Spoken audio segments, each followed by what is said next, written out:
Whether you're looking to make the switch to a natural deodorant or you've been using your same brand of antiperspirant for years, we all want to know, is it doing the job it should be? And is it safe? To find out, we partnered with Good Housekeeping to create a deodorant test lab right here in our studio. And we are investigating the natural, the stick, and the spray deodorants to see which are the best to conquer your three most pitiful problems, pardon the pun, like body odor.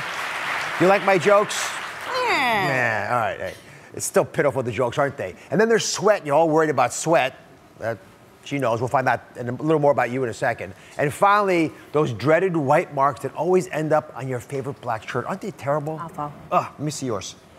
Okay right now. You're okay right now, but time will tell. All right, joining me now from Good Housekeeping Institute's Health and Beauty Lab is Beauty Director April Franzino.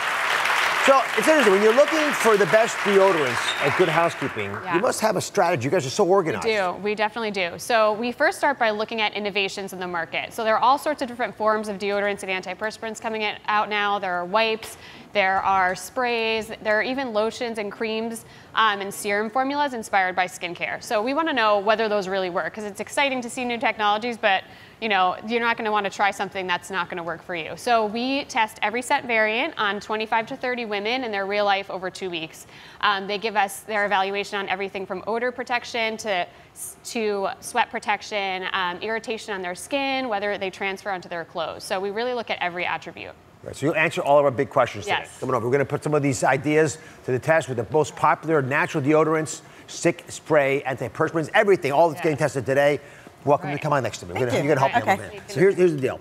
The first issue is the BO test, the body odor test. Now, I don't know if you've thought this through, but I suspect you have. When you're looking for a good deodorant, what does it have to do?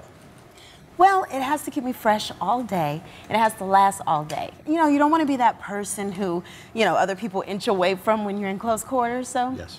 Yeah. We've all lived through that. Oh, right, so I built you a little model here. Right, these are two different armpits. You can see the levels of the skin in front. Pink skin, it's all you see when you look at it with your eyes. But microscopically, if you blow it up, there are all these little holes. And in these holes, you've got stuff coming out. It's sweat. It's supposed to be there. It doesn't naturally smell. In fact, it's sterile when it comes out. But things happen. So April, walk us through the difference between a deodorant and an antiperspirant just to get us all on the same page. So there is a big difference. So a deodorant in and of itself contains ingredients like fragrance, essential oils that help mask the scent that's coming out. So it doesn't change the actual sweat. Right. You're only getting fragrance, basically like a perfume for your underarms from a deodorant alone. I like that concept of fragrance, perfume. But it does cover it up, and you can't tell it's there. Yeah, it's true. But you'll be wet still. You'll still be perspiring. Okay. So for antiperspirant, on the other hand, what we're going to show here is this tape is basically signifies antiperspirant for us, and what that does is it actually plugs your sweat ducts. So you won't get the odor, the wetness coming through because it gets plugged by the antiperspirant, so as you see here. Doesn't look as appealing. Yeah, it does not. But it's appealing when you don't have wet underarms. That's true. So that's sort of the idea. So, which is better at tackling the actual odor, the body odor? So, interestingly enough, antiperspirant, which you usually see them in combination, so antiperspirant, deodorant combinations, they're usually more effective at tackling body odor because they tackle it in a two-pronged approach. So they actually kill the bacteria that causes the odor, they neutralize that, in addition to stopping the sweat from coming out of the pores like we're seeing here. So you'll get a longer lasting odor protection from an antiperspirant deodorant combo.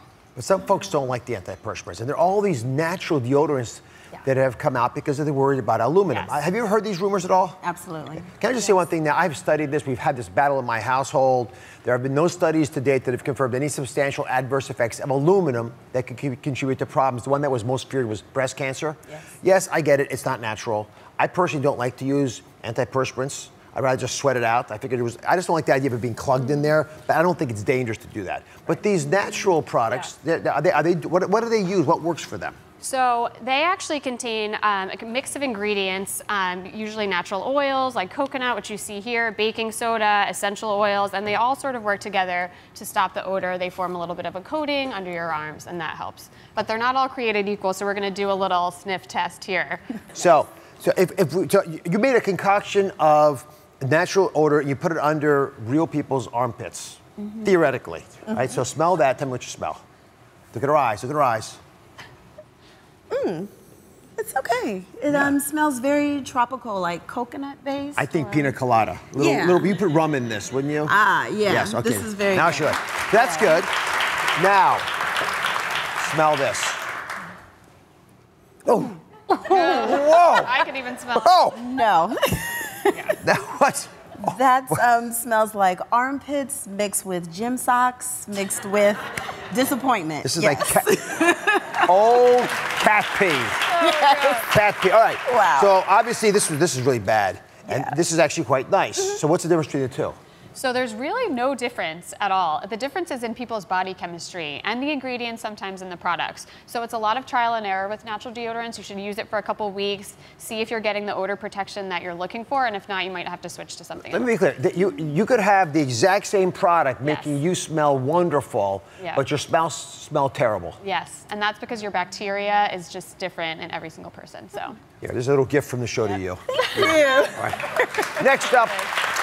This sweat test. Linda, who we met earlier, Uber athlete, she's been working up a sweat in the treadmill. Now, outside of exercise, when do you feel like you need an antiperspirant? Probably like just the daily stress of life, you know, running around, doing errands, grocery shopping, the kids, multitasking, like everything. I sweat a lot. All right, so Linda did a little experiment for us. Before the workout, she had 2 products applied. One under one armpit, just a, you had a deodorant under one, an antiperspirant on the other, and you put paper towels to see if it would work. I did. If there's a real difference. Yeah. Because some people think they sweat, they don't really sweat that much, other people more than they think. Are you ready to see how the products all stood up, guys? Yeah. All right, let's see the antiperspirant towel first. The antiperspirant, not the natural one. No, the antiperspirant, the one that will help to keep you. Oh, here, you hold this. Yep. No, I'm kidding. Sorry. That's actually, it's a cocktail napkin. It's early in the day for that, but it's nice. It is dry. Okay, let me see this is the natural product, the deodorant.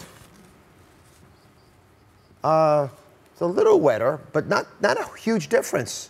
It's not tragically different. No, I don't feel that much different on either side. I feel sweaty, but not like massively sweating on one side or the other. So how does this work? The antiperspirant, obviously, you showed us how it works better to control sweat. Yeah. So over a full day and through a long workout, it should work better to control your sweat because it's actually plugging up your sweat glands and preventing the moisture from coming out. But it is important to use it correctly. So one trick that we always tell people to do is to apply it at night, which is something that people do not usually do. And that's because it absorbs overnight, and then in the morning you'll get the protection for the full day. And it also will prevent any transfer on your clothes and staining that. You know, my wife tells me that. I thought it was the dumbest advice ever. She was right. She was right. Oh my goodness. Did you know that? No. Yeah, that's true. And you have one other hack, I thought. Yes. So another interesting thing to keep in mind when you're using deodorants in general is to actually exfoliate under your arms the same way as you would your body or your face. And that's because it helps the product work better over time, gets rid of the gunk that can build up. I think that's brilliant. Why wouldn't you exfoliate a dirty part of your body, right? You do it to your face, keep your face clean. We should start exfoliating all parts of our bodies, the hinterlands. Yeah, hey, yeah. All right. Be sure to subscribe to my channel so you don't miss anything. And remember to check back often to see what's new.